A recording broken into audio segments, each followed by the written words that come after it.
Imagine your own body is a prison, and the person closest to you holds the key to the cell. For 5 years, this mother force-fed her daughter drugs that turned her into a living doll, all for the sake of insurance payouts and benefits.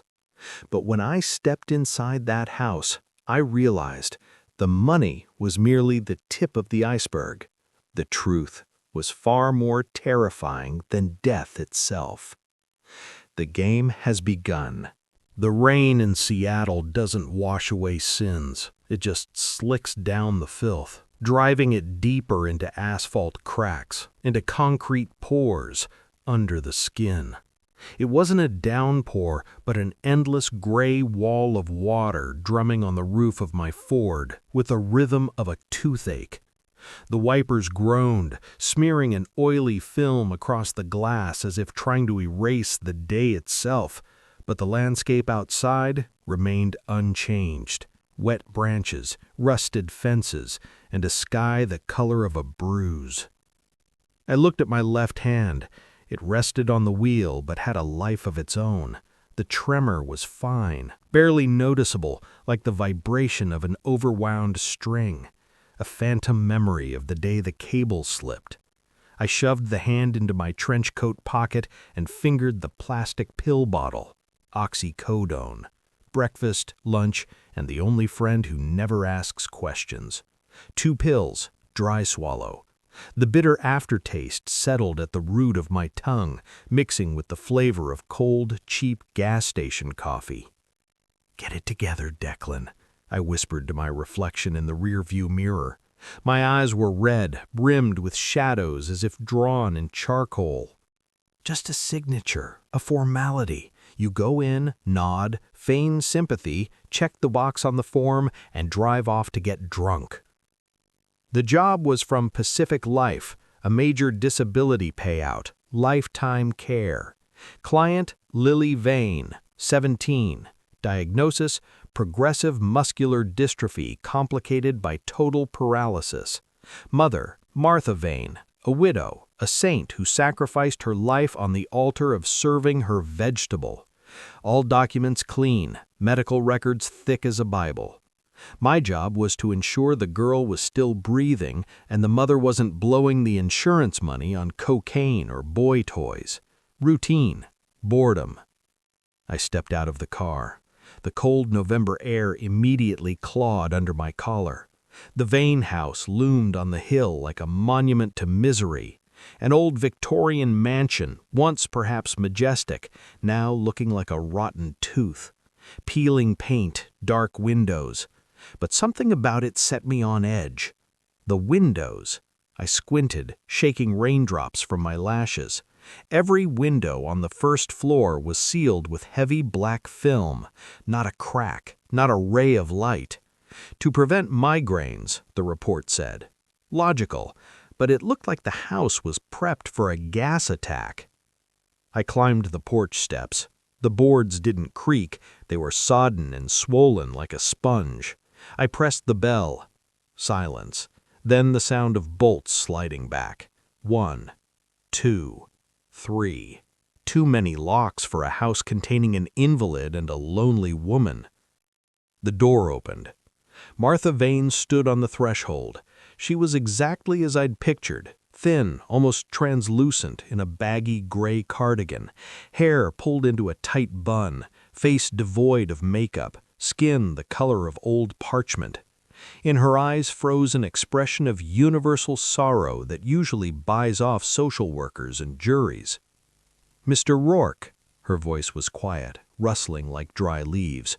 "We've been expecting you. Please, come in. Don't stand in the wind." I stepped inside, and the world shifted. If outside was chaos, dirt, and the noise of rain, inside reigned an absolute vacuum-like sterility. The smell hit me instantly. Not the smell of a lived-in home. No fried onions, no dust, no dog hair. It smelled of bleach, rubbing alcohol, and something cloyingly sweet, like wilting lilies. The smell of a hospital corridor at 3 a.m. when hope dies. "Forgive the darkness," Martha said, locking the bolts behind me. Click, click, click. The sound was unnaturally loud. "Lily has photophobia. Any bright beam triggers a seizure." "I understand," I nodded, wiping my boots on a mat soaked in disinfectant. "I'll try not to keep you, Mrs. Vane. Standard procedure." We moved into the living room. There was almost no furniture. Bare walls painted that pale green color psych wards love. In the middle of the room, converted into an intensive care unit, stood a bed. Equipment loomed around it. Monitors traced green EKG lines. Infusion pumps buzzed quietly, dosing fluids. And the sound, the rhythmic, mechanical, soulless sound of a ventilator. Hiss, click, hiss, click. I stepped closer. On the bed lay what remained of a human being, Lily Vane. She was 17, but looked 12. The body under the thin sheet looked flat, as if boned. Her face was a porcelain mask, pale, almost transparent skin, through which a web of blue veins showed. Eyes closed, lashes long, dark, unnaturally still. I took out my notebook. My hand gave a traitorous twitch, and I pinned my elbow to my ribs to stabilize the wrist. "Can she hear us?" I asked, trying not to look at the tube disappearing into her trachea. "The doctors say no." Martha adjusted the blanket, smoothing a non-existent crease. The movement was mechanical, practiced to automatism. "They say the cerebral cortex has atrophied, but I believe she feels my presence. You can't fool a mother's heart, right?" She looked at me, and for a second, something hard and assessing flickered in her watery eyes, like a butcher weighing a cut of meat, but the illusion vanished as quickly as it appeared. I approached the head of the bed. I needed to check physical condition, bed sores, muscle tone, signs of care. I gently took the girl's hand. It was cold and soft like silicone. And then I saw it. A manicure. A perfect, fresh, soft pink manicure. Strange for a vegetable, but permissible for a loving mother. However, on the index finger of the right hand, the nail was torn, not broken, torn off, roughly, with the meat. A dark crust of blood had baked around the nail bed, contrasting with the sterile cleanliness of everything else. I ran my thumb over the wound. "What is this?" I asked, without raising my head. Martha sighed, a sound full of weary patience.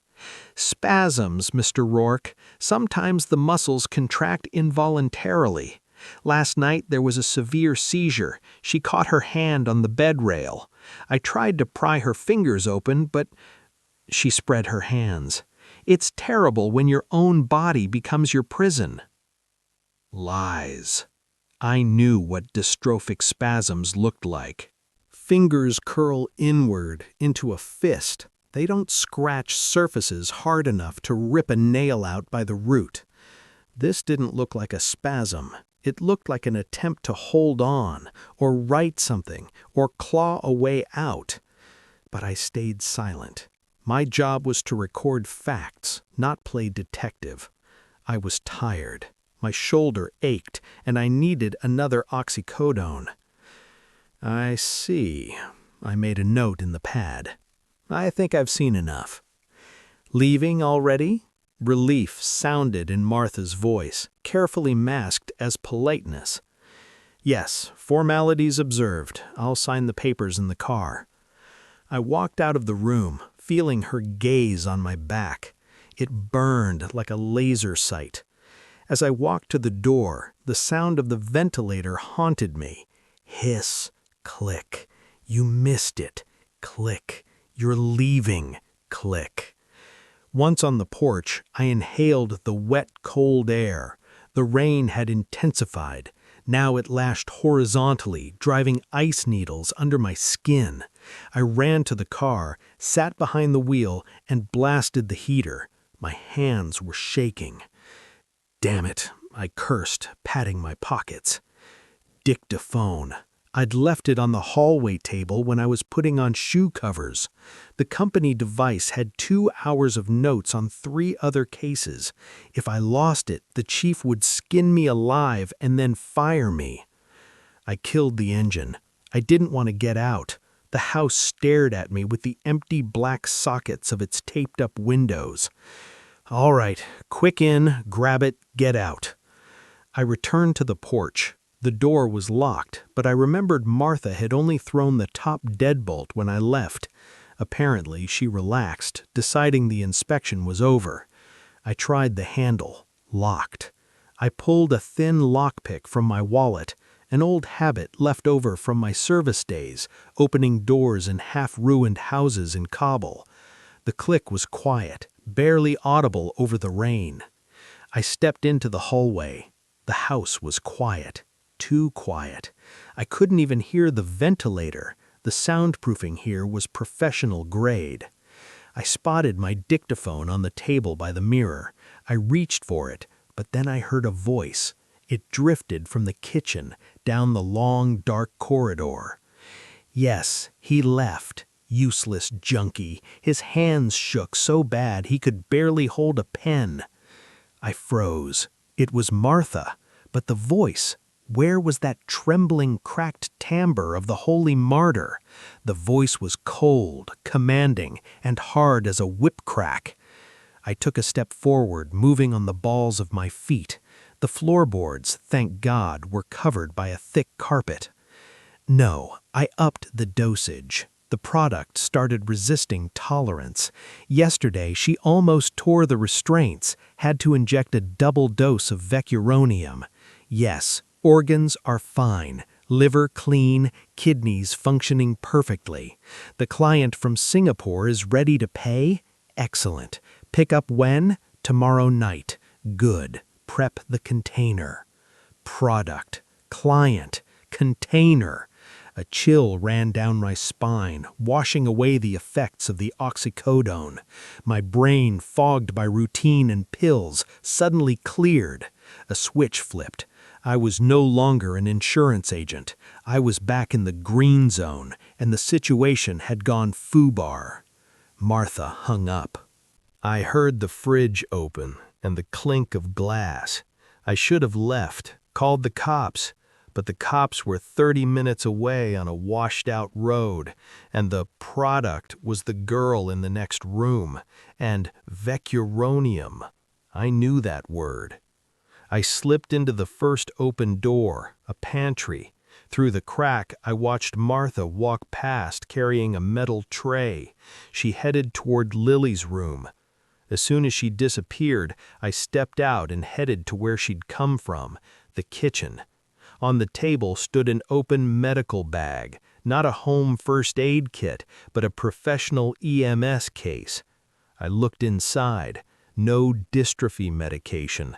Rows of ampules, fentanyl, midazolam, and a whole box labeled vecuronium bromide. I picked up an ampule. Memory helpfully supplied a flashback, a field hospital, a screaming soldier with his legs blown off, a medic injecting this to intubate him. Vecuronium is a muscle relaxant. It paralyzes every muscle. You can't move, you can't breathe on your own, but it doesn't turn off consciousness and it doesn't kill pain. If Lily had been getting this for 5 years, God, she had been here the whole time, locked in her own skull, feeling every bedsore, every needle prick, every minute of this endless darkness. She wasn't sick, she was paralyzed by chemistry. I shoved the ampule into my pocket. I needed to see her eyes. I moved toward Lily's room. The door was ajar. Martha stood with her back to me, drawing something into a syringe over an instrument table. The hiss of the ventilator masked my steps. Hiss. Click. I knew I had seconds. Martha turned to the girl, holding the syringe vertically, and squirted a drop of liquid. "Hush, sweetie," she said in her usual kind voice, which now made me want to vomit. "Mommy's going to give you a shot and you'll go back to sleep. Don't fight it." I stepped into the room. "Step away from her," I said. My voice was raspy but steady.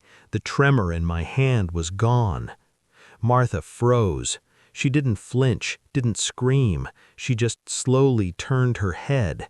There was no fear on her face, only cold irritation, like a surgeon bothered by a buzzing fly. "Did you forget your recorder, Mr. Rourke?" she asked, not lowering the syringe. "I said, step away. I know what's in the syringe. I saw the ampules." Martha smiled slightly with the corners of her lips. "You saw things you cannot understand. The girl has a rare condition." "The girl has a muscle relaxant overdose," I interrupted, taking a step forward. "She's not sick. You're keeping her on a chain." Something changed in her eyes. The mask fell away completely. Before me stood not a mother, but a predator. "You don't understand what you've walked into, cripple," she said softly. I didn't wait. I lunged toward the bed. Martha was fast, unnaturally fast for a woman her age. She darted to cut me off, raising the syringe like a knife. The needle aimed for my neck. I raised my left arm, the dead one. The needle plunged into my forearm, piercing the trench coat. I didn't feel a thing. That saved my life. I caught her wrist with my right hand and twisted. A snap.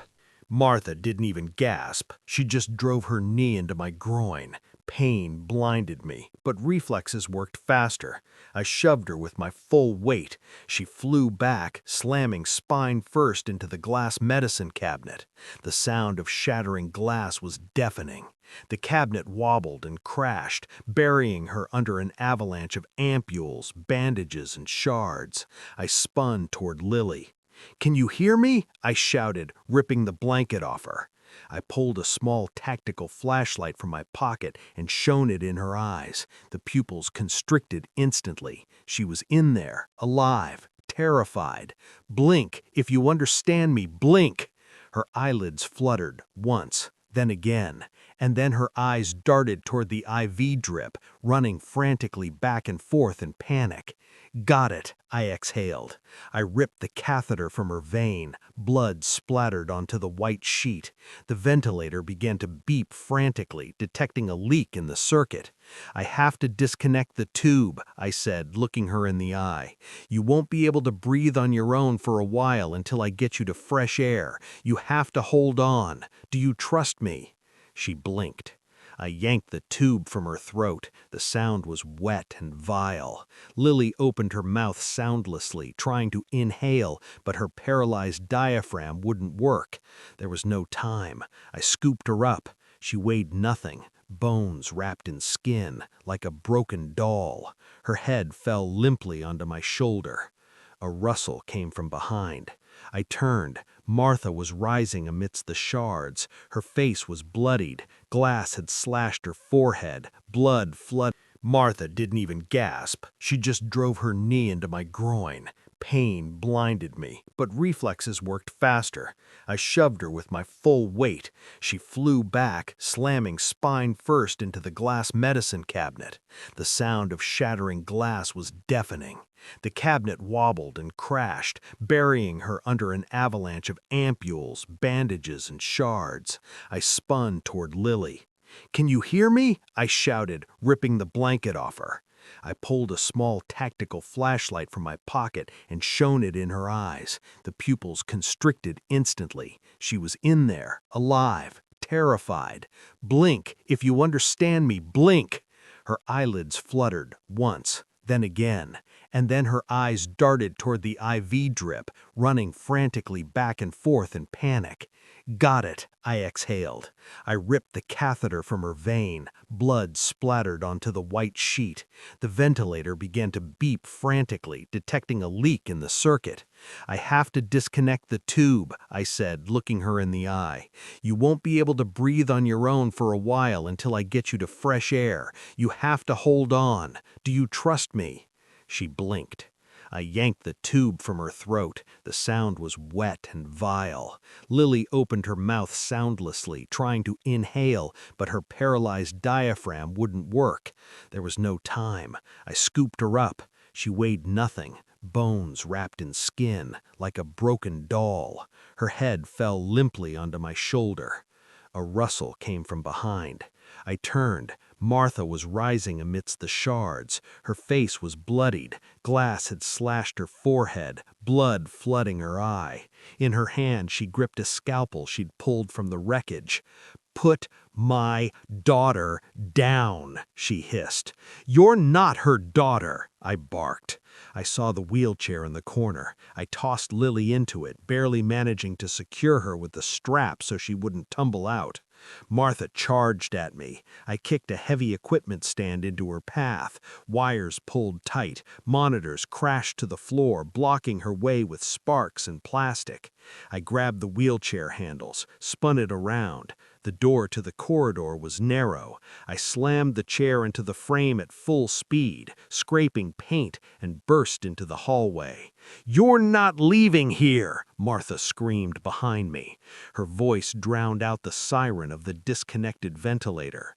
I ran, pushing the chair before me. Wheels whistled on the parquet. Ahead was the front door, locked with 3 bolts. Damn it! I couldn't stop to open them. Martha was already in the hallway. I heard her quick, light steps. I steered the chair toward the side door of the living room, leading to the veranda. French glass. Old, thin panes. "Hold on!" I yelled to the girl who couldn't hold on. I threw the flap of my coat over her head. I picked up speed and kicked the frame while shoving the chair. The wood cracked. The glass exploded in a shower of shards. We flew out into the street, into the mud and cold.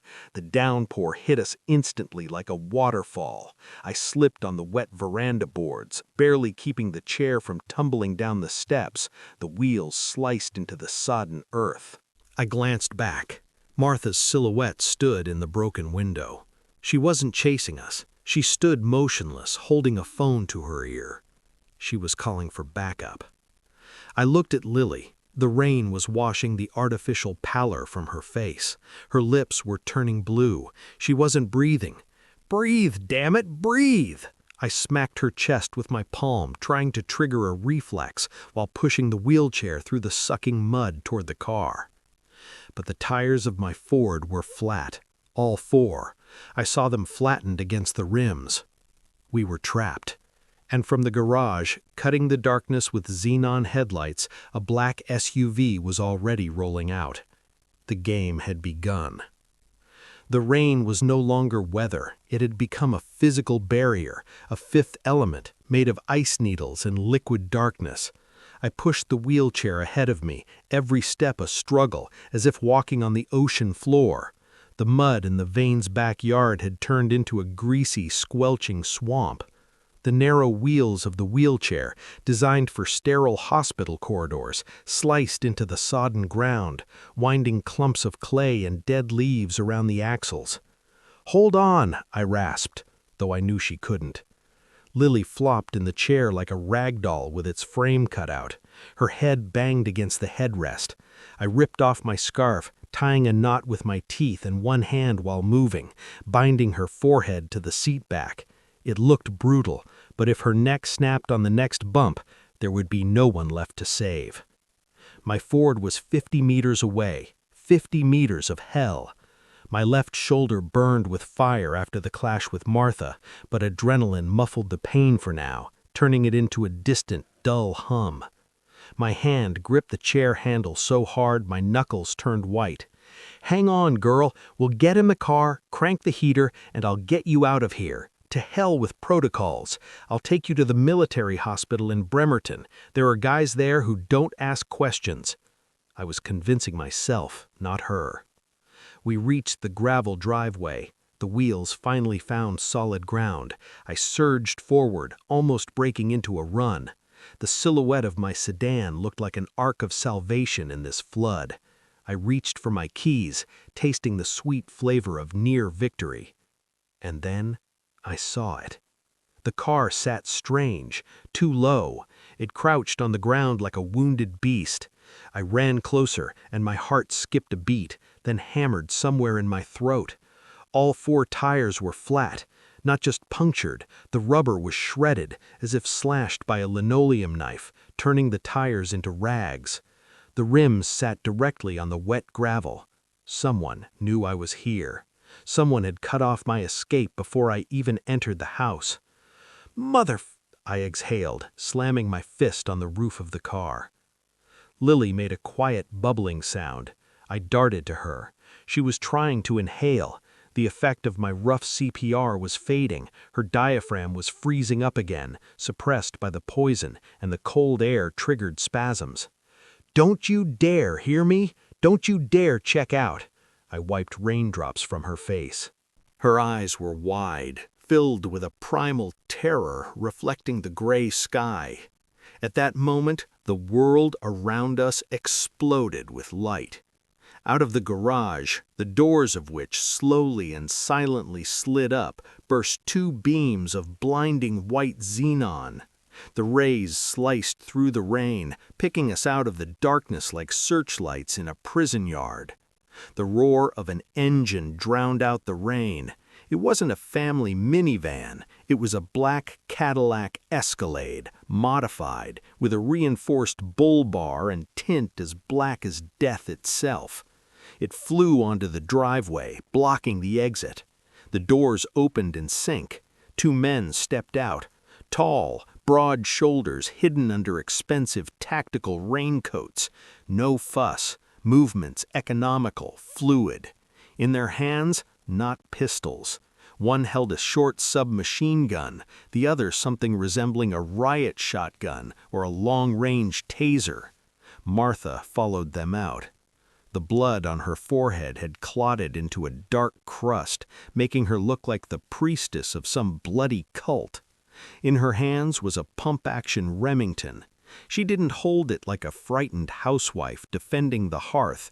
She held it like a soldier, stock to shoulder, barrel down, finger along the guard. "Back!" One of the men raised a hand, stopping his partner. His voice sounded muffled by the rain, but I heard every word. "Doc, is he armed?" the second asked. Doc. Not Mrs. Vane, not Mom. Doc. Martha spat blood onto the gravel.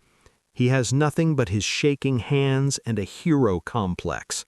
Her voice was calm, businesslike. "Listen closely. Don't damage the girl. The client is paying for the full set. Liver, kidneys, corneas, everything must be intact. No shooting at the chair." "And the guy?" "The adjuster is expendable." Martha racked the shotgun slide. The clack-clack sound rang out like a sentence. "Dispose of him. We'll write it off as an accident. Junkie broke into the house, kidnapped the child, died attempting to flee. Clean and tidy."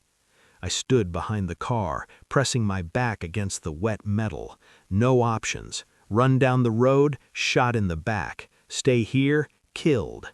I looked at Lily. She heard everything. I saw her lips trembling. She understood what she was. Not a daughter, a set of spare parts, an elite Lego set for rich bastards whose kidneys failed. "Hang on, kid. It's gonna get bumpy." I grabbed the wheelchair frame, spun it sharply and shoved it in the opposite direction from the road, toward where the skeletons of an old sawmill blackened behind a rotting fence. Industrial zone, rust, concrete, and shadows. My territory. "He's heading for the river," shouted one of the mercs. "Get him," barked Martha. I vaulted the low picket fence, practically throwing the front wheels of the chair over. Lily jerked, but the straps held her. We landed in tall grass that reached my waist. It was worse here. Construction debris, broken brick and rebar littered the ground underfoot. I pushed the wheelchair like a bulldozer. My lungs burned. Boots slipped. Heavy footsteps and the crack of breaking branches came from behind. They weren't sprinting headlong. They were herding. Wolves driving a wounded deer. Ahead loomed the silhouette of the sawmill's main hall, a massive structure of corrugated iron, half collapsed, with gaping holes instead of gates. I flew inside, into darkness smelling of fuel oil, damp wood, and rat droppings. "Quiet!" I stopped, pressing the wheelchair against a massive rusted machine. Inside it was slightly quieter. The rain drummed on the metal roof high above, creating a constant hum like static noise. Lily started making sounds, wheezing, whistling, her. Her throat was constricting. Damn! I dropped to my knees in front of her. "Forgive me." I covered her mouth with my palm, a rough, almost violent gesture, but there was no choice. Lily thrashed, her eyes widened to the limit, reading the panic of a drowning person. She tried to inhale through her nose, but the air came with difficulty, whistling through her swollen larynx. My hand felt the moist warmth of her breath and the vibration of the wheezes. "Hush," I whispered with just my lips into her ear, leaning so low my stubble touched her icy cheek. "If you make a sound now, we're both corpses. Be patient. Breathe slowly. 1, 2. She went still. I felt her heart hammering, the beats transmitted through the chair back right into my knees. We were hiding behind the base of a huge bandsaw, a cast-iron behemoth covered in layers of petrified oil and sawdust, smelling of century-old dampness. Darkness reigned around us, diluted only by the gray light filtering through holes in the roof. The rain sounded different here, like a continuous machine gun fire on tin. This roar was my ally. It masked my ragged breathing, but also masked the hunter's steps. A flashlight beam sliced the darkness 10 meters away. I pressed myself to the floor, shielding Lily. The light slid over rusty chains hanging from ceiling beams, over puddles of oil, over piles of rotting planks. "I see tracks at the entrance," a voice came from the left, close. "He went deep into the hall."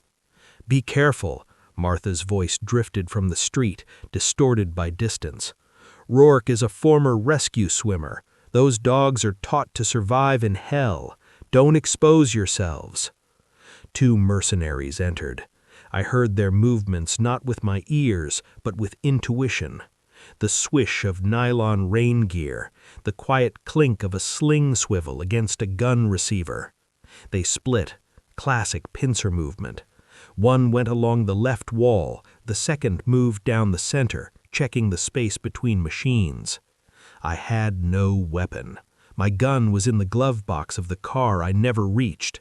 I had only one good hand, the left one, shaking and weak, and an invalid girl. I looked around. My eyes adjusted to the gloom. Near me, on the floor, lay a fire extinguisher, an old red cylinder covered in dust. I reached for it, trying not to kick any metal shavings. It was heavy. Hopefully the pressure still held. The second merc was approaching. I saw the beam of his tactical light mounted on the submachine gun barrel. The beam swept the floor looking for wheel tracks. 5 more meters. 3. He stopped right behind the machine. I saw the toes of his heavy boots through the gap in the machine's base.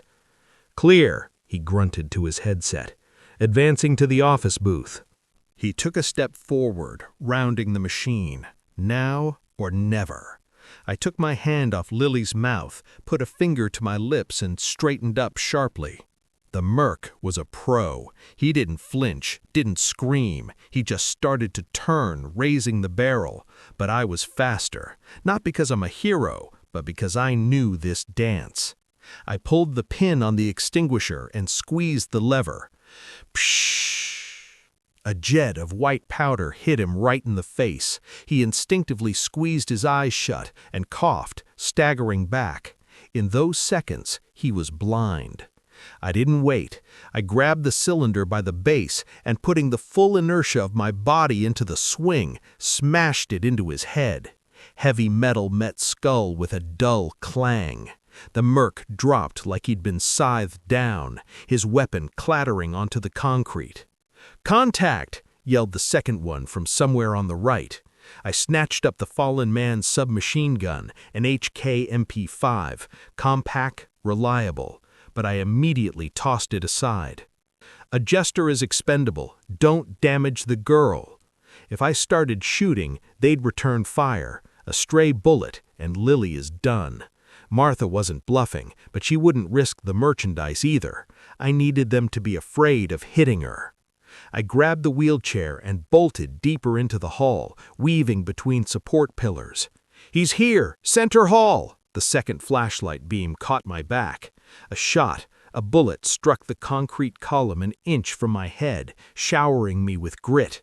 This bastard didn't give a damn about Martha's orders, or he was too confident in his aim. Ahead appeared a staircase leading to the second level, to the glazed foreman's booth. The stairs were steep and rusty, couldn't get the wheelchair up there. Damn! I braked, spinning the chair, the wheels skid. The second merc was moving into the line of fire. I saw his silhouette against the light patch of the doorway. He walked confidently, keeping us in his sights. To the left of the stairs, I noticed a cargo ramp, an incline for carts, steep, slick with oil, but it was the only chance. "Hold on," I barked. I pushed the wheelchair up the ramp. My boots slipped. Every step was a battle with gravity. Lily's weight, plus the steel chair, pulled me down. My left shoulder shot through with sharp pain, the arm starting to go numb. "Halt!" shouted the merc. I heard the click of a bolt racking. He didn't shoot, he was aiming. He needed a clean line to take me out without hitting the chair. I was halfway up, an open target. Above hung a chain hoist, a huge hook on rusty links. I let go of one wheelchair handle, risking tipping it, and jumped to hit the button on the control box hanging on a cable next to the ramp. The motor near the ceiling whined, the chain jerked and traveled along the beam, rattling like a skeleton in a closet. The hook swung and with a terrible screech careened towards the mercenary. He got distracted for just a fraction of a second, snapping his head towards the sound. That was enough. I dug my feet in, roared with exertion, and shoved the wheelchair onto the upper landing. I fell to my knees, gasping for air thick with dust. A shot rang out from below. The bullet punched through the grate floor next to my hip. I crawled, pushing the chair ahead of me, toward the foreman's office door. The door was old, wooden, with peeling paint and a sign reading, "Foreman." I slammed my shoulder into it. Locked. "Open up, bitch!" I kicked it. The wood cracked. I threw my whole weight against it, tearing the lock out along with the jamb. We tumbled inside. It was a small room with a panoramic window overlooking the shop floor, dusty desks, scattered papers, dead telephones. I slammed the door and propped it with a heavy metal filing cabinet. Outside, on the stairs, boots were already thundering. "He locked himself in the booth!" a voice shouted from below. "Smoke him out!" Martha's voice sounded very close. She had entered the hall. "Don't use gas. The girl has weak lungs. Break down the door." I slid down the wall, clutching my right arm. The tremor returned with renewed force. My left shoulder pulsed. I looked at Lily. She sat in the chair in the middle of the room, head lolling to the side. The scarf I'd tied her with had slipped. Her face was pale, with a bluish tint. She was gasping for air like a fish thrown on shore. Her. The sound was getting quieter. That was bad. It meant the spasm was worsening, and air was barely passing. I crawled to her, pockets empty. No adrenaline, no stimulants, only my flashlight and a folding knife. "Look at me." I cupped her face in my palms. My hands were covered in oil, blood, and white powder from the extinguisher. "Lily, don't close your eyes. Do you hear me? Don't you dare!" A blow to the door. The cabinet barricade shifted an inch. "Open up, Rourke," shouted the merc. "Hand over the girl and we'll make it quick. Bullet to the back of the head. You won't even feel it." I looked at the window. Below, in the semi-darkness of the hall, stood Martha. She was reloading the shotgun. She looked straight at me through the dirty glass. We were in a mousetrap, and the cheese was gone. I scanned the room for anything that could help. My gaze fell on the dispatcher's desk. There, under a pile of trash, sat an old rotary phone. The cord was ripped from the wall, but next to it lay another unit, internal comms. No, useless. But under the table I saw a box, yellow, plastic, emergency kit. I lunged for it, knocking over a chair with my knee. The latches were rusted shut. I pried the lid with my knife. Inside lay a flashlight, dead, a coil of rope, and a small tank with a mask, oxygen, industrial, for welders or emergency smoke situations. I grabbed the tank, checked the valve. The gauge needle was in the red zone, but not at 0. "Yes," I exhaled. I ran to Lily, pressed the mask to her face, and opened the valve. "Breathe." She took a breath. Pure oxygen hit her lungs. Her eyelids fluttered, the bluishness beginning to slowly recede. The blow to the door repeated. The cabinet scraped across the floor. Through the crack, the barrel of an assault rifle appeared. "You have 3 minutes," Martha shouted from below.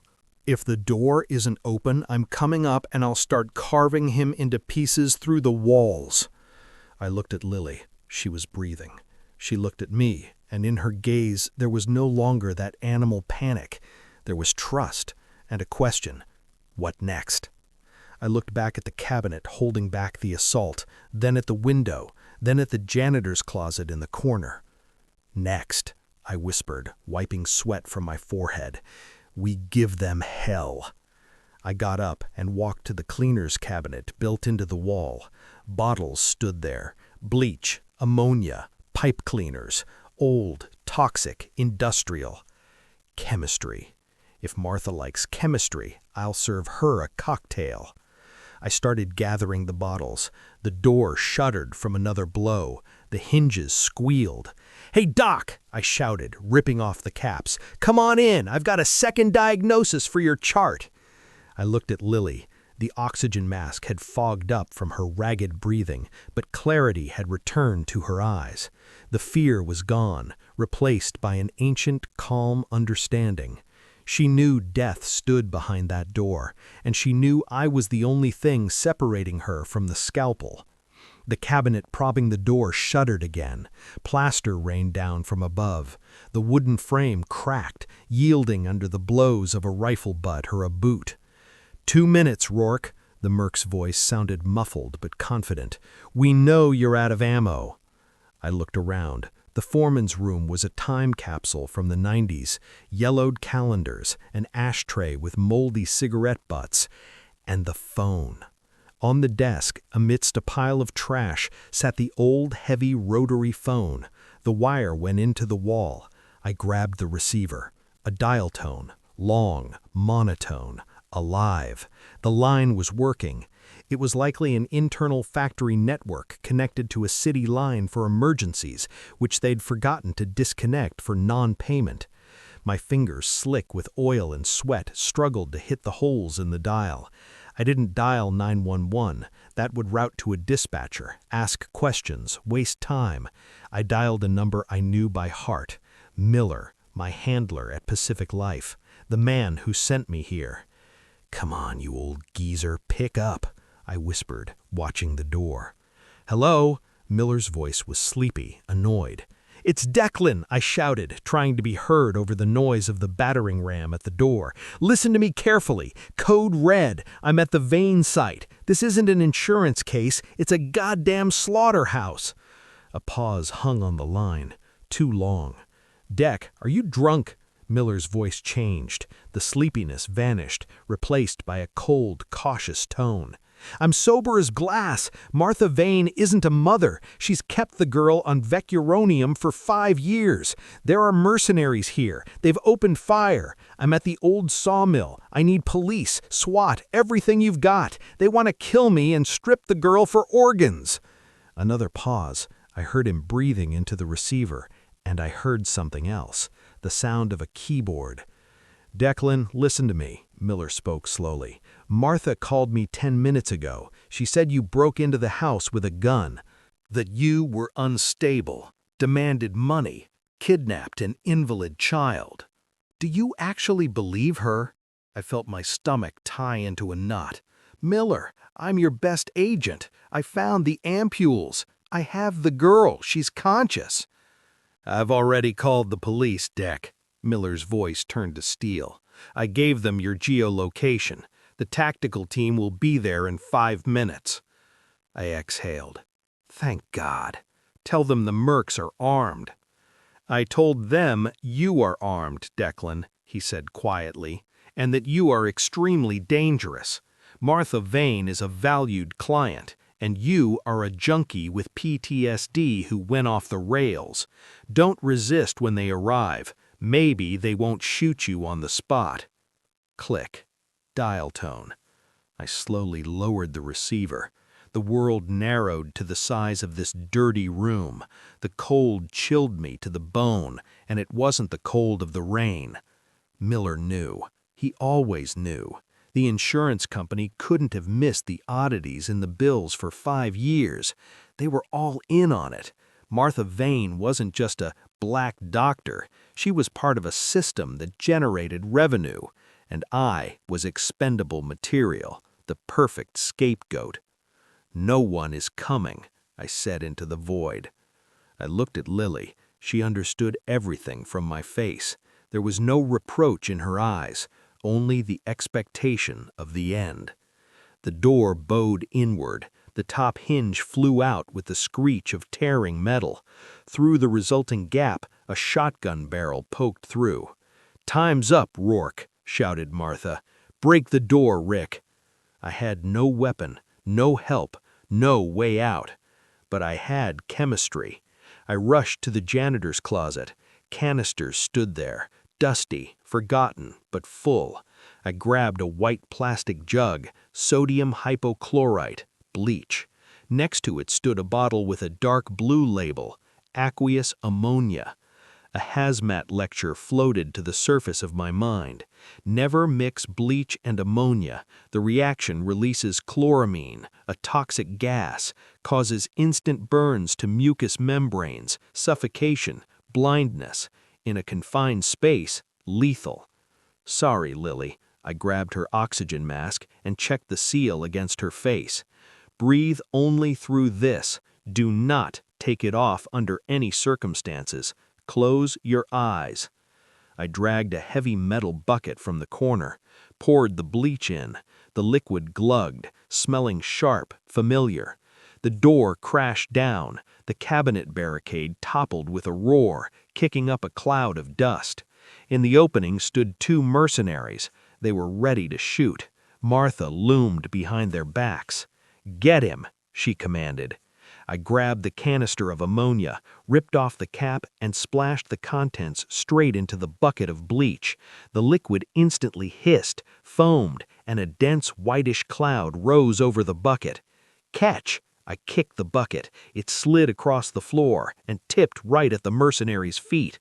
The reaction was instantaneous. Gas burst free, filling the narrow corridor and the room entrance with an acrid yellowish fog. "What the heck?" The first merc started, but the phrase turned into a gurgling cough. He grabbed his throat, dropping his rifle. The gas burned lungs, ate at eyes. The second tried to retreat but tripped over his partner. They both fell to their knees, clawing at their throats, coughing blood and mucus.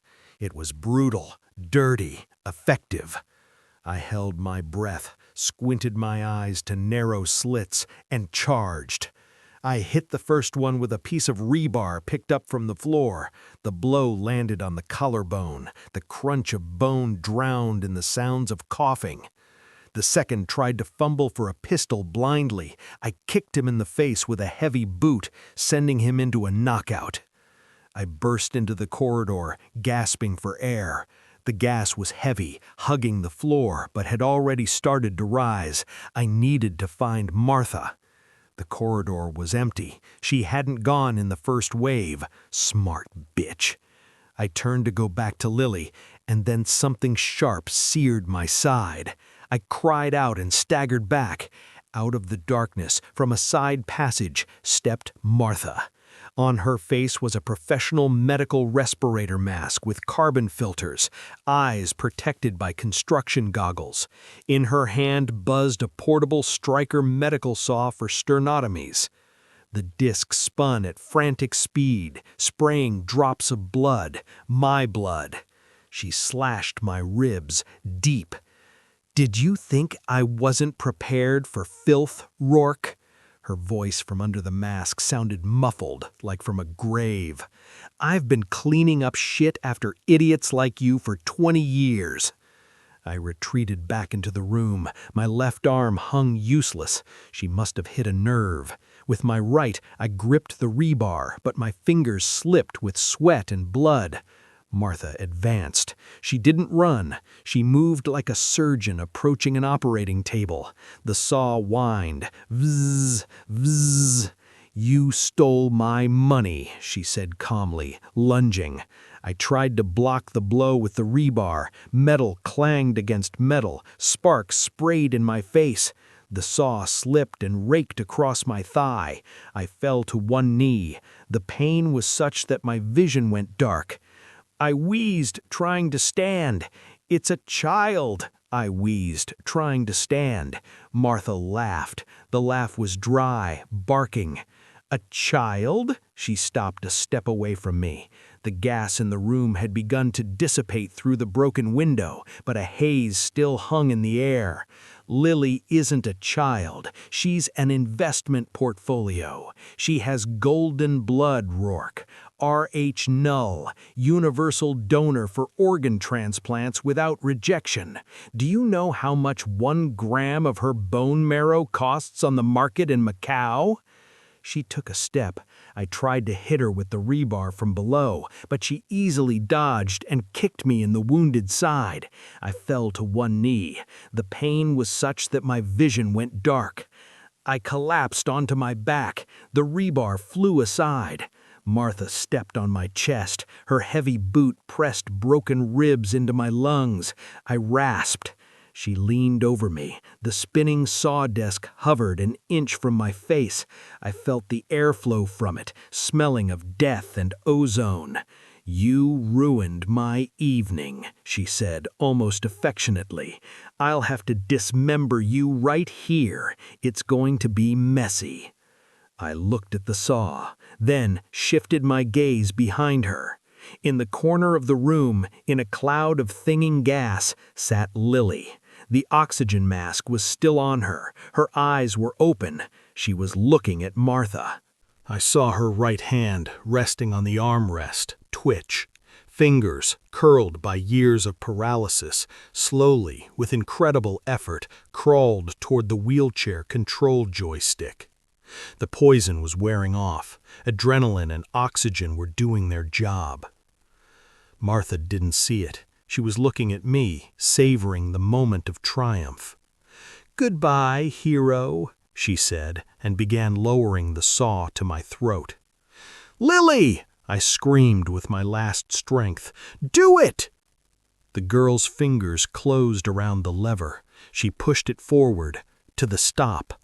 The powerful electric motors of the wheelchair, designed for the weight of an adult, roared. The heavy machine, weighing 100 kilos, lunged from its spot. Martha only had time to turn her head at the sound. The impact was terrible. The metal footrest of the chair smashed into her shin with the sickening crunch of breaking bone. Martha was knocked off her feet like a bowling pin. She crashed to the floor, the saw flying from her hand, continuing to spin on the concrete.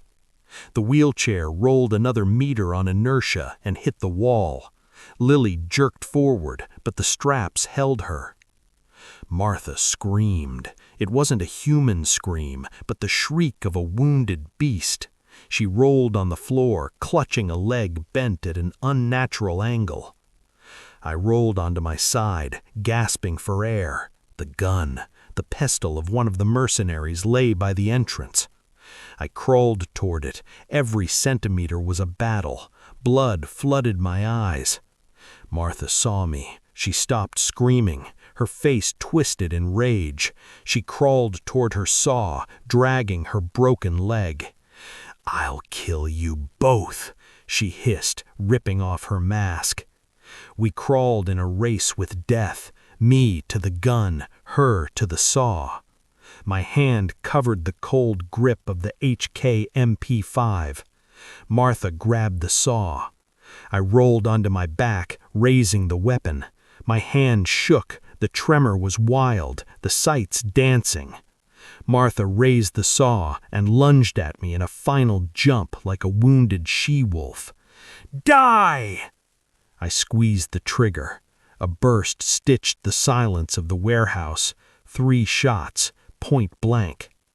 Martha was thrown back. The bullets hit her chest, tearing the gray coat. She fell on her back, arms thrown wide. The saw clattered against the floor and finally fell silent. Silence fell, only the sound of rain and the hum of the wheelchair motor pushing against the wall. I dropped the gun and closed my eyes. The darkness was soft and warm. "Drop the weapon! Face down! Hands behind your head!" Voices broke through the cotton wool. I opened my eyes. Bright flashlight beams hit my face. Red and blue flashes reflected off the wet concrete. Police. I lay in a pool of my own blood. Men in body armor stood over me, aiming at my head. "Don't shoot!"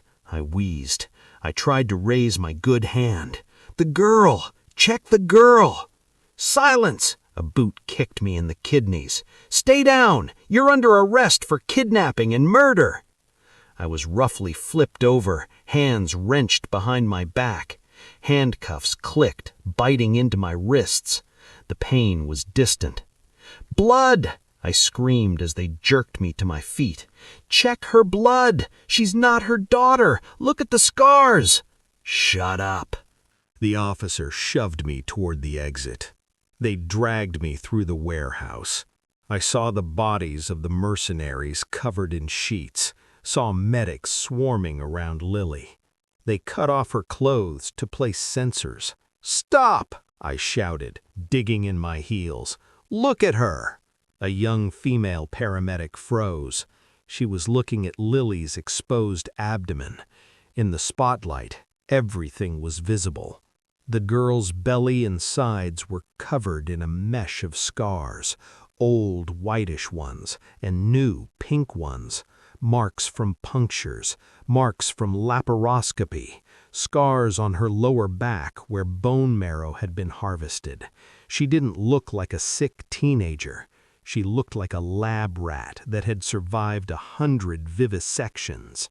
"Jesus Christ," whispered the paramedic, covering her mouth with her hand.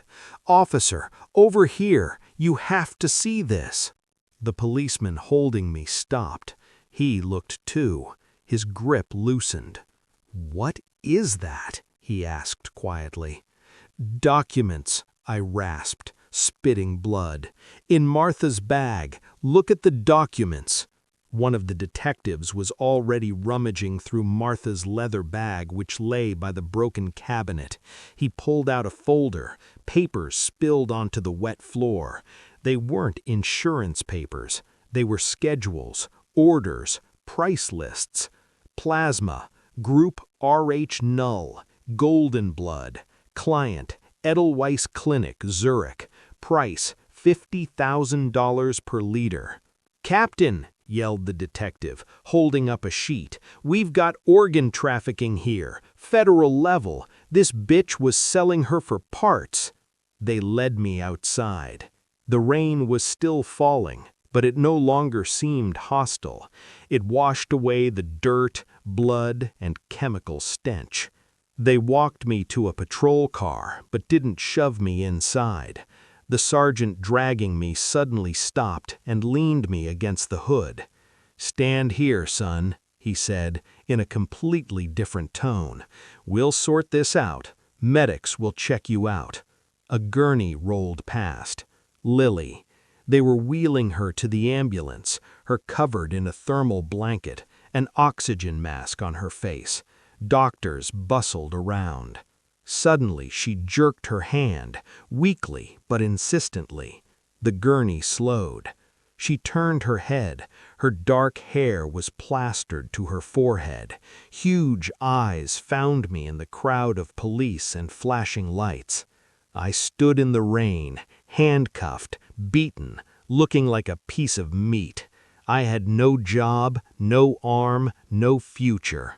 Miller had sold me out, and I faced a long investigation. But for the first time in 5 years, I didn't feel pain. The phantom hand didn't ache, the tremor was gone. Lily looked at me. In her gaze, there was no fear. In it was life. Life that I had torn from the jaws of death with my teeth. She pulled the mask down with a shaking hand. Her lips, dry and cracked, moved.